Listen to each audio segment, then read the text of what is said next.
ओम शांति। आज 24 अक्टूबर 2020 की साकार मुरली।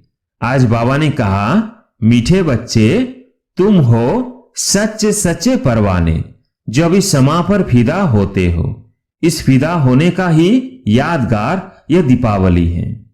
प्रश्न है, बाबा ने अपने बच्चों को कौन सा समाचार सुनाया है?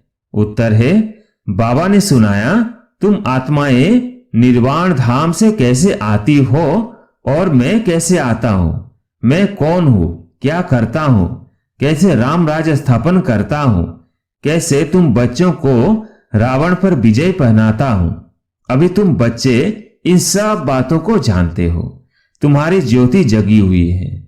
आज का गीत है, तुम ही हो माता पिता। ओम शांति। मीठे मीठे रूहानी बच्चों ने गीत सुना, आत्माओं ने इन जिस्मानी कर्मेंद्रियों से गीत सुना। गीत में पहले तो ठीक था, पिछाड़ी को फिर भक्ति के अक्षर थे। तुम्हारे चरणों की धूल है। अब चरणों की धूल थोड़ी ही होते हैं, यह रॉन्ग है। बाप बच्चों को राइट अक्षर समझाते हैं। बाप आते भी वहां से हैं जहां से बच्चे आते हैं, वो है निर्वाण धाम। बच्चों को सबके आने का समाचार तो सुनाया, अपना भी सुनाया कि मैं कैसे आता हूं, आकर के क्या करता हूं। राम राज्य स्थापन करने अर्थ रावण पर विजय पहनाते हैं। बच्चे जानते हैं राम राज्य और रावण राज्य इस पृथ्वी पर ही कहेंगे। अभी तुम विश्व के मालिक बनते हो। धरती, आसमान, सूर्य आदि सब तुम्हारे हाथ आ जाते हैं तो कहेंगे रावण राज्य सारे विश्व पर और राम राज्य भी सारे विश्व पर है। रावण राज्य में कितने करोड़ हैं, राम राज्य में थोड़े होते हैं, फिर धीरे धीरे वृद्धि को पाते हैं। रावण राज्य में वृद्धि बहुत होती है क्योंकि मनुष्य विकारी बन जाते हैं। राम राज्य में है निर्विकारी, मनुष्यों की ही कहानी है। तो राम भी बेहद का मालिक, रावण भी बेहद का मालिक है। अभी कितने अनेक धर्म हैं, अनेक धर्मों का विनाश बाबा ने झाड़ पर भी समझाया है। गाया हुआ है, अब दशहरा मनाते हैं, रावण को जलाते हैं। यह है हद का जलाना, और तुम्हारी तो है बेहद की बात। रावण को भी सिर्फ भारतवासी ही जलाते हैं। विदेश में भी जहां जहां भारतवासी जास्ती होंगे वहां भी जलाएंगे। वो है हद का दशहरा। दिखाते हैं लंका में रावण राज्य करते थे, सीता को चुराकर लंका में ले गया। ये हो गई हद की बातें। अब बाप कहते हैं सारे विश्व पर रावण का राज्य है, राम राज्य अब नहीं है। राम राज्य अर्थात ईश्वर का स्थापना किया हुआ सतयुग को कहा जाता है राम राज्य। माला सिमरते हैं, रघुपति राघव राजा राम कहते हैं, लेकिन राजा राम को नहीं सिमरते हैं। जो सारे विश्व की सेवा करते हैं उनकी माला सिमरते हैं। भारतवासी दशहरे के बाद फिर दीपावली मनाते हैं। दीपावली क्यों मनाते हैं? क्योंकि देवताओं की ताजपोशी होती है। कॉरोनेशन पर बत्तियां आदि बहुत जलाते हैं। एक तो ताजपोशी, दूसरा फिर कहा जाता है घर घर में दीपमाला। हर एक आत्मा की ज्योत जग जाती है। अभी सब आत्माओं की ज्योति उझाई हुई है। आयरन एजेड है यानी अंधियारा है। अंधियारा माना भक्ति मार्ग। भक्ति करते करते ज्योत कम हो जाती है। बाकी वो दीपमाला तो आर्टिफिशियल है। ऐसे नहीं कि कॉरोनेशन होता है तो आतिशबाजी जलाते हैं। दीपमाला पर लक्ष्मी को बुलाते हैं, पूजा करते हैं। यह उत्सव है भक्ति मार्ग के। जो भी राजा तख्त पर बैठते हैं तो उनको कॉरोनेशन डे धूमधाम से मनाया जाता है। यह सब है हद के। अभी तो बेहद का विनाश, सच्चा सच्चा दशहरा होना है। बाप आए हैं सबकी ज्योत जगाने। मनुष्य समझते हैं हमारी ज्योत बड़ी ज्योत से मिल जाएगी। ब्रह्म समाजियों के मंदिर में सदैव ज्योत जगती है। समझते हैं जैसे परवाने ज्योति पर फेरी पहन फिदा होते हैं, वैसे हमारी भी आत्मा अब फिर बड़ी ज्योति में मिल जाएगी। इस पर दृष्टांत बनाया है। अभी तुम हो आधा कल्प के आशिक, तुम आकर एक माशूक पर फिदा हुए हो। जलने की तो बात नहीं। जैसे वह आशिक माशूक होते हैं तो वो एक दो के आशिक बन जाते हैं, या वो एक ही माशूक है, बाकी सब है आशिक।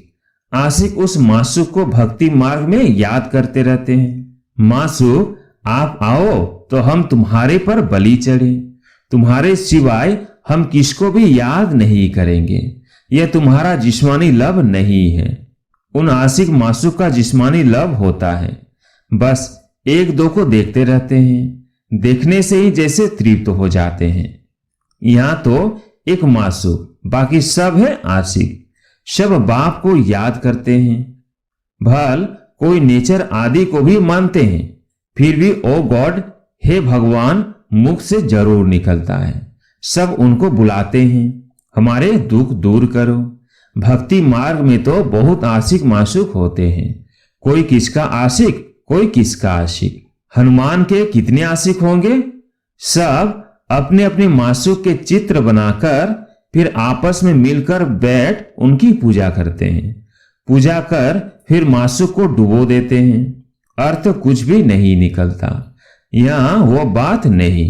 यह तुम्हारा माशूक एवर गोरा है, कभी सांवरा बनता नहीं। बाप मुसाफिर आकर सबको गोरा बनाते हैं। तुम भी मुसाफिर हो ना, दूर देश से आकर यहां पाठ बजाते हो। तुम्हारे में भी नंबरवार पुरुषार्थ अनुसार समझते हैं। अभी तुम त्रिकालदर्शी बन गए हो। रचता और रचना के आदि मध्य अंत को जानते हो, तो तुम हो गए त्रिकालदर्शी ब्रह्म कुमार कुमारियां। जैसे जगत गुरु आदि का भी टाइटल मिलता है ना, तुमको यह टाइटल मिलता है। तुमको सबसे अच्छा टाइटल मिलता है सदर्शन चक्रधारी। तुम ब्राह्मण ही सदर्शन चक्रधारी हो। या शिव बाबा भी है, शिव बाबा भी है। हाँ, क्योंकि सदर्शन चक्रधारी आत्मा होती है ना शरीर के साथ। बाप भी इसमें आकर समझाते हैं। शिव बाबा सदर्शन चक्रधारी न हो तो तुमको कैसे बनाए? वो सबसे सुप्रीम ऊंच से ऊंच आत्मा है। देखो थोड़ी कहा जाता, वह सुप्रीम बाप ही आकर तुमको सुप्रीम बनाते हैं। सदर्शन चक्रधारी आत्माओं के सिवाय कोई बन न सके। कौन सी आत्माएं? जो ब्राह्मण धर्म में हैं। जब शूद्र धर्म में थे तो नहीं जानते थे, अब बाप द्वारा तुमने जाना है। कितनी अच्छी अच्छी बातें हैं, तुम ही सुनते हो और खुश होते हो। बाहर वाले यह सुने तो आश्चर्य खाए, ओहो यह तो बहुत उच्च ज्ञान है। अच्छा, तुम भी ऐसा सदर्शन चक्रधारी बनो तो फिर चक्रवर्ती राजा विश्व का मालिक बन जाएंगे। यहां से बाहर गए खलास। माया इतनी बहादुर है, यहां की यहां रही। जैसे गर्भ में बच्चा अंजाम अर्थात वायदा कर निकलता है, फिर भी वहां की वहां रह जाती है। तुम प्रदर्शनी आदि में समझाते हो, बहुत अच्छा अच्छा करते हैं, नॉलेज बहुत अच्छी है, मैं ऐसा पुरुषार्थ करूंगा, यह करूंगा। बस बाहर निकला, वहां की वहां रही, परंतु फिर भी कुछ न कुछ असर रहता है। ऐसे नहीं कि वो फिर आएंगे नहीं। झाड़ की वृद्धि होती जाएगी। झाड़ वृद्धि को पाएगा तो फिर सबको खींचेंगे। अभी तो यह है रौरव नर्क। गरुड़ पुराण में भी ऐसी ऐसी रोचक बातें लिखी हैं जो मनुष्यों को सुनाते हैं ताकि कुछ डर रहे। उनसे ही निकला है कि मनुष्य सर्प बिच्छू आदि बनते हैं। बाप कहते हैं, मैं तुमको विषय बैतरनी नदी से निकाल क्षीर सागर में भेज देता हूं। असूल तुम शांति धाम के निवासी थे, फिर सुख धाम में पाठ बजाने आए। अभी फिर हम जाते हैं शांति धाम और सुख धाम। यह धाम तो याद करेंगे ना, गाते भी है तुम मात पिता। वो सुख घनेरे तो होते ही है सतयुग में। अभी है संगम, यहां पिछाड़ी में त्राही त्राही करेंगे क्योंकि अति दुख होता है। फिर सतयुग में अति सुख होगा। अति सुख और अति दुख का यह खेल बना हुआ है। विष्णु अवतार भी दिखाते हैं। लक्ष्मी नारायण का जोड़ा जैसे ऊपर से आते हैं। अब ऊपर से शरीरधारी कोई आते थोड़ी हैं। ऊपर से आती तो हर एक आत्मा है, परंतु ईश्वर का अवतरण बहुत विचित्र है। वही आकर भारत को स्वर्ग बनाते हैं। उनका त्योहार शिव जयंती मनाते हैं। अगर मालूम होता कि परमपिता परमात्मा शिव ही मुक्ति जीवन मुक्ति का बरसा देते हैं, तो फिर सारे विश्व में गॉड फादर का त्योहार मनाते, बेहद के बाप का यादगार मनाए। तब जब समझे कि शिव बाबा ही लिबरेटर गाइड है, उनका जन्म ही भारत में होता है। शिव जयंती भी भारत में मनाते हैं, परंतु पूरी पहचान नहीं तो हॉलीडे भी नहीं करते हैं। जो बाप सबकी सदगति करने वाला, उनकी जन्मभूमि जहां अलौकिक कर्तव्य आकर करते हैं, उनका जन्मदिन और तीर्थ यात्रा तो बहुत मनानी चाहिए। तुम्हारा यादगार मंदिर भी यहां ही है, परंतु किसको पता नहीं है कि शिव बाबा ही आकर लिबरेटर गाइड बनता है। कहते सब है कि सब दुखों से छुड़ाकर सुख धाम में ले चलो, परंतु समझते नहीं। भारत बहुत ऊंचते ऊंच खंड है। भारत की महिमा अपरंपार गाई हुई है। वहीं शिव बाबा का जन्म होता है। उनको कोई मानते नहीं, स्टैंप नहीं बनाते, औरों की तो बहुत बनाते रहते हैं। अब कैसे समझाया जाए जो इनके महत्व को सबको पता पड़े। विलायत में भी सन्यासी आदि जाकर भारत का प्राचीन योग सिखलाते हैं। जब तुम यह राजयोग बताएंगे तो तुम्हारा बहुत नाम होगा। बोलो, राजयोग किसने सिखाया था यह किसको पता नहीं है। कृष्ण ने भी हठयोग तो सिखाया नहीं। यह हठयोग है सन्यासियों का, जो बहुत अच्छे पढ़े लिखे हैं, जो अपने को फिलोसोफर कहलाते हैं। वह इन बातों को समझ और सुधर जाए, कहे हमने भी शास्त्र पढ़े हैं। परंतु अब जो बाप सुनाते हैं वो राइट है, बाकी सब है रॉन्ग। तो यह भी समझे कि बरोबर बड़े से बड़ा तीर्थ स्थान यह है जहां बाप आते हैं। तुम बच्चे जानते हो, इसको कहा जाता है धर्म भूमि। यहां जितने धर्मात्मा रहते हैं उतने और कहां नहीं। तुम कितना दान पुण्य करते हो। बाप को जानकर तन मन धन सब इस सेवा में लगा देते हो। बाप ही सबको लिबरेट करते हैं, सबको दुख से छुड़ाते हैं, और धर्म स्थापक कोई दुख से नहीं छुड़ाते हैं। वह तो आते ही है उनके पिछाड़े। नंबर वन सब पाठ बजाने आते हैं। पाठ बजाते बजाते तमो प्रधान बन जाते हैं। फिर बाप आकर सतो प्रधान बनाते हैं। ये भारत कितना बड़ा तीर्थ है। भारत सबसे नंबर वन ऊंच भूमि है। बाप कहते हैं मेरी ये जन्म भूमि है, मैं आकर सबकी सदगति करता हूं, भारत को हेवन बना देता हूं। तुम बच्चे जानते हो बाप स्वर्ग का मालिक बनाने आए हैं। ऐसे बाप को बहुत प्यार से याद करो, तुमको देख और भी ऐसे कर्म करेंगे। इसको ही कहा जाता है अलौकिक दिव्य कर्म। ऐसे मत समझो कोई नहीं जानेंगे, ऐसे निकलेंगे जो तुम्हारे ये चित्र भी ले जाएंगे।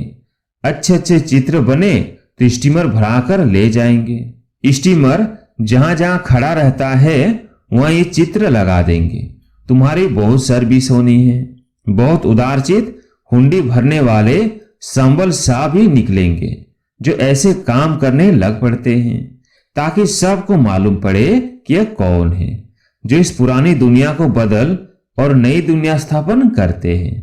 तुम्हारी भी पहले तुच्छ बुद्धि थी, अभी तुम कितने स्वच्छ बुद्धि बने हो। जानते हो हम इस ज्ञान और योग बल से विश्व को हेवन बनाते हैं, बाकी सब मुक्ति धाम में चले जाएंगे। तुम्हें भी ऑथोरिटी बनना है। बेहद के बाप के बच्चे हो ना, शक्ति मिलती है याद से। बाप को वर्ल्ड ऑलमाइटी ऑथोरिटी कहा जाता है। सभी वेदों शास्त्रों का सार बताते हैं। तो बच्चों को कितना उमंग रहना चाहिए सर्विस का। मुख से ज्ञान रत्नों के सिवाय और कुछ न निकले। तुम हर एक रूप बसंत हो।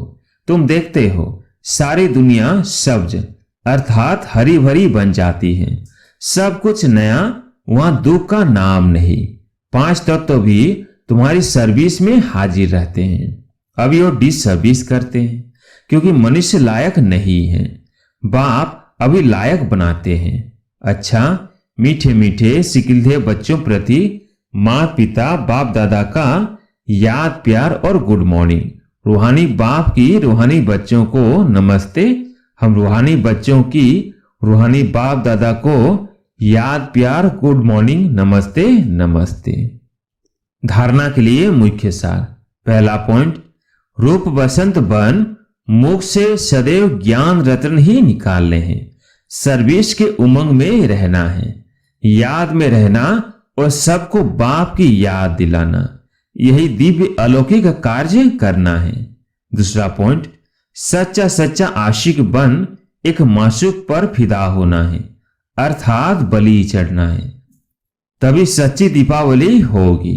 आज प्यारे मीठे बाबा का वरदान, गृहस्थ व्यवहार और ईश्वरीय व्यवहार दोनों की समानता द्वारा सदा हल्के और सफल भव। गृहस्थ व्यवहार और ईश्वरीय व्यवहार दोनों की समानता द्वारा सदा हल्के और सफल भव। सभी बच्चों को शरीर निर्वाह और आत्म निर्वाह की डबल सेवा मिली हुई है, लेकिन दोनों ही सेवाओं में समय का, शक्तियों का समान अटेंशन चाहिए। यदि श्रीमत का कांटा ठीक है तो दोनों साइड समान होंगे, लेकिन गृहस्थ शब्द बोलते ही गृहस्थी बन जाते हो तो बहानेबाजी शुरू हो जाती है। इसलिए गृहस्थी नहीं, ट्रस्टी है। इस स्मृति से गृहस्थ व्यवहार और ईश्वरीय व्यवहार दोनों में समानता रखो तो सदा हल्के और सफल रहेंगे। आज का स्लोगन है, फर्स्ट डिवीजन में आने के लिए कर्मेंद्रिय जीत माया जीत बनो। फर्स्ट डिवीजन में आने के लिए कर्मेंद्रिय जीत माया जीत बनो। अच्छा, ओम शांति।